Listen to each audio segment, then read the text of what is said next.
Oh, hey Katie, how's it going? Where's your picture perfect shirt? Oh, I'm not wearing it anymore because I'm going rogue. I'm gonna become a DIYer because I can make my lawn look like this on my own.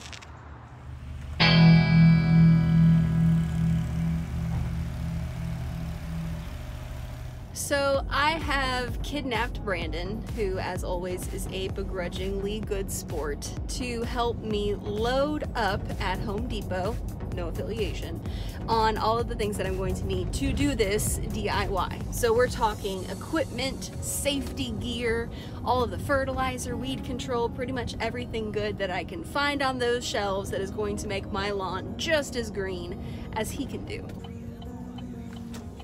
Are you excited for me to DIY? Really? I didn't say anything. Now you might be wondering, why? Why bother? What are you doing? This is ridiculous. To me, there are two reasons to really do the DIY lawn care thing, or pretty much DIY anything, whether it's cutting your own bangs or replacing the taillight in your car or anything else where you can either do a great job or have a really embarrassing story to tell your friends.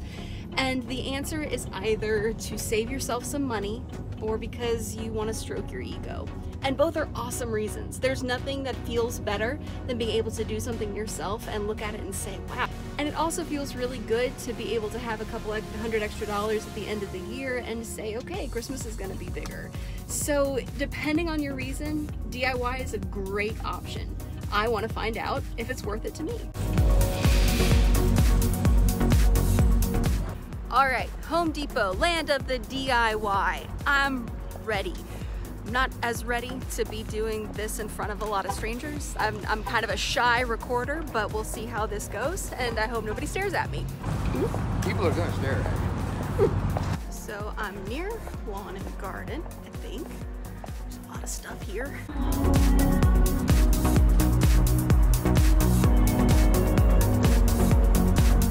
So let's get started on actually trying to shop for products that are gonna make my lawn amazing.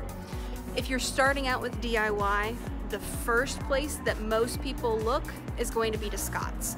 They are very accessible to an average homeowner because you see their commercials on TV all the time.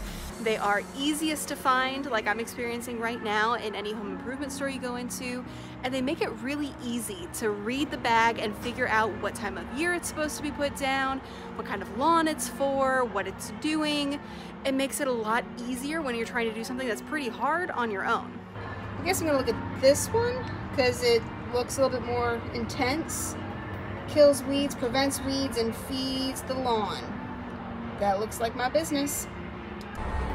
So, which spreader is gonna be best? These can get kind of expensive. They're not cheap. So I cannot, for the life of me, find any kind of liquid pre-emergent, which, knowing what I know, is a little disheartening because it's probably going to be better if I could put down liquid. Now I could order some offline, but doing a little bit of research standing here in the Home Depot has made me realize that trying to order some liquid pre-emergent off of Do My Own Pest or any of those sites is going to result in me buying a bottle for $100 to $300 that's going to last me for upward of 20 years for my size lawn, which is about average for our area. So that's also not really what I was banking on. I've never had better lighting for my recordings than when I'm in the lighting section. That's very nice. What about you? He's not feeling it. There it is. So what is nice about these for the DIY side is that they've got the hose-in sprayer option, so that makes it a little bit easier. You just hook up your hose and you go until you can't go anymore. It's got some warnings on it, so I probably need to get some protective gear. So let's go look for protective gear, which I think I see gloves down there. if we're being honest, I've learned kind of quickly, and I've had a little dose of humility, that pretty much everything that I'm doing here is guesswork. I'm just kind of looking at a bag and saying, oh, I'm falling for that marketing, and picking it up and putting it in the cart. So I think I need to do some more research if I'm going to be trying this DIY thing, so that I actually know what I'm doing and what it's going to be worth, because I really don't want to eat any more crow with Brandon than I've already done today. All right, so day 2. I spent hours yesterday after we went to Home Depot researching what is out there for DIY information, and there is so much in terms of resources and information and videos and instructionals and everything that you could want to help you get out on your DIY adventure. So I explored a lot of those, took a look at the Lawn Care Nut page. I followed that anyway, but I went back and looked at a lot of those instructionals on what you want to do this time of year, how to do it, all that good stuff. Alan's really good at talking to his DIY followers. And I also took a look at the grass factor with Matt to find out what he's putting out there in terms of the why and the how with how these products are working. And that's really cool to know. And I think it's a really valuable thing if you're going to be doing something like this, to understand not just the process, but the actual method in terms of how these products are created and what they're doing once they're put down in your yard. So now that I am a well-educated DIY person, I'm going to do something a little bit different than what I was planning on doing with that Scott's program at Home Depot. So like I was talking about, what's great about the Scott's program and the stuff that you can get just kind of over the shelf that's pre-mixed for you is that it makes it really, really easy to have just kind of a standard approach to what you're putting down.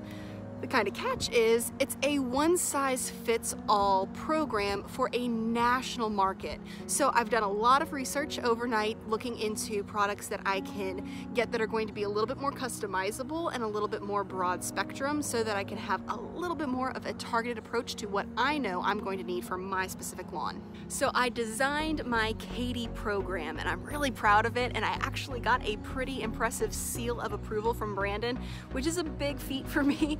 I'm going to be doing something that's pretty close to the Picture Perfect program in terms of certain products like the Green County products, the dethatch, the liquid dethatch, and the liquid aerate, as well as a couple applications of Carbon X, which is the hot thing on the market right now because it's new and it's awesome. So I'm really excited to incorporate that into my program. And for the other applications, I'm going to be following the Milorganite program. Milorganite is a big deal to the DIY circuit because Alan talks about it a ton, and it's got a pretty good approach to a nitrogen-based program that is going to feed your lawn through the season. So here is my push spreader for the day. This is a much nicer push spreader than the ones that were available at Home Depot, because most of those were just kind of your standard Scott's ones. And what is nice about the Scott's push spreaders is that they are easily calibrated to a specific number as indicated on the bag of what from Scott's you're putting down, whereas I've just kind of got a freewheel of letters. So according to Brandon, I can't hurt anything with lime, so that's what I've been trusted for my first attempt at push spreading. So this is heavy, but here we go.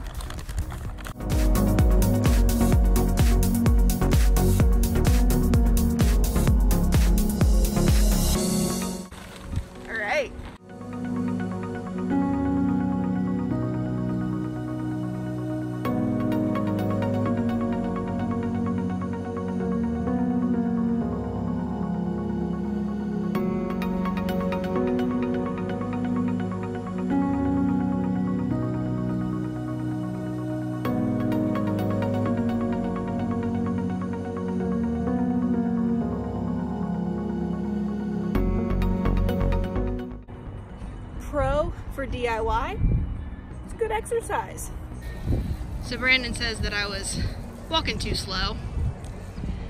He has a hard time watching somebody do something poorly, so he's gonna go ahead and finish it out for me.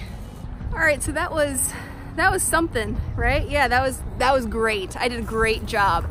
Brandon doesn't think so though. Apparently my overlap wasn't where it really needed to be, so there's a chance my lawn could look like this, or for this. And I don't really want that. That doesn't look good. And I was walking slow because despite my perfect physique, I'm not in as stellar of shape as somebody who does this for 6 hours a day, 5 days a week, like Brandon does. So I need to get a little bit better at that. I think I need to get better at that. And unfortunately, if I'm DIYing this on my lawn, the only place that I can really practice is on my lawn. And so I'm kind of hitting that level of, oh, there's a big risk of human error making my lawn look less than stellar. And that's kind of scary. What I've immediately realized about this is that push spreading is definitely harder than it looks. So I have a lot of respect for that. But according to Brandon, and this totally makes sense, if I was doing a hose and sprayer and putting down liquid applications, which with my Katie program I have included because all of the Greene County products that I'm planning on using are liquid, and I really want to use liquid pre-emergent weed control because it's going to be a little bit more effective. That's really hard because you have to measure and mix your chemicals very specifically, and you have to be very careful with the way that you're putting it down because there's a very high risk when you're using weed control like that of burning the lawn or putting down any kind of fertilizer too hard and burning the lawn. I don't want to burn my lawn, so yeah, I think I need more practice. So I think I've learned what I need to learn with this. I'm going to kind of mull it over in terms of whether or not this is really something I want to commit to and give you guys a breakdown of the pros and cons of DIY versus hiring a professional in just a little bit. All right, so now that you guys have gone through with me the basic process of getting started on a DIY lawn care effort, I've got kind of a pros and cons list for going DIY versus hiring a professional company to manage your turf management needs. Now, this is just my list, so if you guys can think of anything that should be added or removed from it, let me know in the comments below. I want your feedback, especially from the people who have done it before, are doing it now, or thinking about doing it. But here are the 3 reasons why doing DIY lawn care in terms of fertilizer and seeding and everything might be a good plan for you. Number 1, it can save money in the long run. Despite the cost of the spreader or the hose and sprayer and all of the products that might last you a really long time and are expensive up front, and the cost of renting a core aerator, the cost of buying seed, despite all of those costs, it does come out in the long run per year to be a few $100s less expensive for the average sized lawn than hiring a professional company. So that is one thing. You do save some money when you do it yourself. Number 2, you get good exercise. Just using the push spreader was a better workout than if I had just been watching someone else do it. So of course, if you are using lawn care as a good exercise regimen, that's awesome. I know most people who mow their own lawn are doing it largely in part because it's one of the few ways that they get outside and actually get a workout in on the weekend. So that's an awesome reason to do it yourself. And number 3, most people just enjoy it.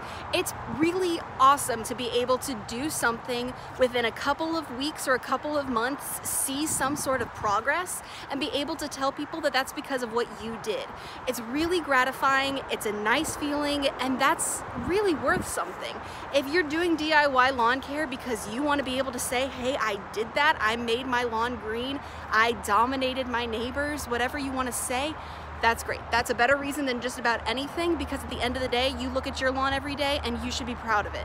All right, so I was outside, but my neighbor decided that it was a great time to start tilling his garden, which is an extremely loud process. So I came in here so that it would be a little bit more quiet. I actually have 8 reasons for why it is a better idea to hire a professional lawn care and turf management company than to go DIY. So let's get into those real quick. So reason number 1, a professional company is going to have access to way more advanced and higher quality equipment than a homeowner is going to be able to. This comes from all of the spreading technology, the spraying technology, aerating technology. It's just going to be better because an average homeowner can't afford tens of thousands of dollars worth of equipment. Now, if you can, that's awesome. That's great. but I can't, and I know most of our picture perfect clients can't, because there's just better things to spend your money on. This equipment makes a huge difference, not only in terms of efficiency, but in terms of calibration. We're able to set exactly how much product is being put down per square foot, per second, everything like that. And it makes a huge difference for the consistency and overall appearance of the lawn. Number 2 is going to be stricter regulation.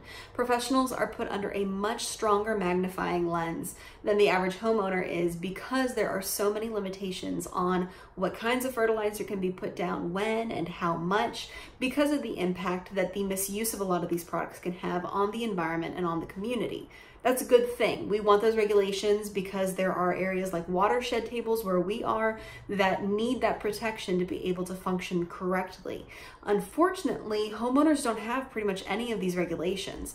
As a result, there can be a really big abuse of these products where the label is not followed and they are put down way too heavy for local ordinances. And as a result, it creates kind of this imbalance where professionals who are going through the regulation and the education are limited in how much they can put down, while a homeowner can go out and put down whatever they want. This is kind of a soapbox for a lot of providers, because that's not an ideal system. There should be better regulation of everybody across the board. But because a professional is going to be more regulated, they're also going to be more responsible. And at the end of the day, that's a very important thing for the community in which you live. Reason number 3 for hiring a professional over doing it yourself is going to be education and resources. The professionals out there, for the most part, are really well informed on exactly what kind of products to be using, what all of those products are actually doing, which ones work better, and it's specific to their local area. Instead of, like we saw with the Scott's program, it being kind of a one-size-fits-all across the country, a local applicator is going to know, based on soil trends and environment and weather and everything else, what your lawn needs in real time per season for your area. And that makes a huge difference. And that's not something that you as a homeowner are necessarily going to be able to have all that same knowledge about. It's the same reason why the average Joe can't go out and practice medicine. It takes education, and you want that understanding in terms of that professionalism and that personalized, knowledgeable touch. Number 4 is going to be product quality and availability. One of the big things that I saw when I was trying to research my own personal DIY method that was a little bit more advanced than the Scott's program was that pretty much anything that I wanted to purchase, especially any of those liquid products and especially weed control, was pretty much available on a much more bulk scale than what I was doing. The average lawn is around 8,000 square feet, and for a 64-ounce bottle of a liquid pre-emergent weed control, that was going to last me for 20 years if I put it down at the label rate, which is a really long time to hold on to something, and it starts to lose efficacy after a while with a lot of these products. 5, and this is an important one, the value of your time. It's awesome that doing the DIY thing for several seasons can end up saving you money because you're not having to pay somebody else for their labor. Now, their labor is very experienced and hopefully professional, but it is a financial savings. And for a lot of people, myself included, that is a really, really big factor. The difference is if you actually convert the amount of time per year that you spend on your lawn versus the $200 to $400 average savings for you, is that actually a good use of your time? But to me, based on the fact that if you're doing the build your own DIY program and spending about 30 hours a year, you're only going to be making $6 an hour in terms of that personal time cost. So if that's worth it to you, great. But a lot of people, when they actually think about it that way, they say, oh wow, my time's worth a lot more than that. Number 6, and I tell this to all of our Picture Perfect clients, you can still be involved in your lawn and not have to be completely DIY. It doesn't have to be a black and white thing. If you want to continue cutting the grass, that's great. We can coach you on how to do that. If you want to just know whether or not you have fungus and be able to diagnose that on your own, you can still be educated and be able to ask your provider really great questions. On the flip side of that, any good provider is going to want your involvement because you're at your yard every day. You are home pretty much every day. You're seeing your lawn. You can identify and address problems with it, such as troubling weeds, fungus, possibly grubs, a lot faster than your applicator who's only there every 4 to 8 weeks. Number 7 is chemical exposure. More and more people are becoming kind of concerned with and aware of possible risks and hazards that come with some of these products, especially where the herbicides are concerned. Roundup is a really big thing that people have been talking about because there has been a correlation between it and these reports of some cancer developing. But it's that exposure over and over and over again without proper protection that ends up actually being the issue. That being said, a lot of people don't want to have to mix chemicals themselves if they can avoid it. Leave that to the professionals who have access to the protective equipment that is recommended. So that's something that's a factor for a lot of people. And finally, number 8, most professional companies are going to have some sort of guarantee for the products that they're using and the work that they're doing. If you're doing your lawn yourself, you're kind of on your own. Whereas if a professional company applies, for example, a fungicide and you still have fungus issues, they're probably going to have some sort of guarantee where they'll come back out, do an extra application, do what they need to do to make it right. There's a lot more of a safety net if you have somebody with experience and resources treating your lawn than if you're on your own. Not only in terms of just general knowledge, but in terms of resources and a guarantee and that trust and that lack of having to worry about it in general. Peace of mind goes a long way. For me, that's a really big factor. I like to know that I'm taken care of. I can't take care of myself in terms of things that I don't understand as well as much as somebody with that experience and education can. Okay, so what do you guys think? Is DIY the lawn care plan for you this year, or are you like me and you're more comfortable just leaving it to the professionals?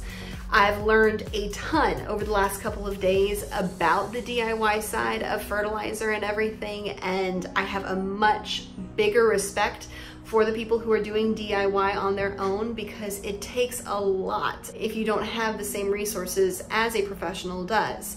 That being said, I also have a lot of appreciation for the professionals, like the great people that I work with, because they've put so much blood, sweat, and tears into being able to provide excellent results, excellent knowledge, and excellent service to people who want to be able to invest in that and have it done well. My motto for anything DIY, whether it's cutting your own bangs or trimming your dog's nails or taking care of your lawn or renovating your kitchen, whatever you're doing, anything worth doing is worth doing right. That makes a massive difference. So if you're gonna do DIY, educate yourself. Make sure you're not going to fall for any of the marketing ploys that are roping you into a product that's either more expensive than you should be paying or not as effective as what you could be getting. Make sure you understand what you're doing and what your lawn is going to be experiencing season to season. And at the end of the day, if it's just not worth it to you, don't be afraid to contact a professional. That's what we're here for. So what do you think? Are you a DIYer? And if so, what in this video was a bell to you where I was making it harder on myself than I needed to? Let me know. I really want to hear from you guys because what you do is awesome.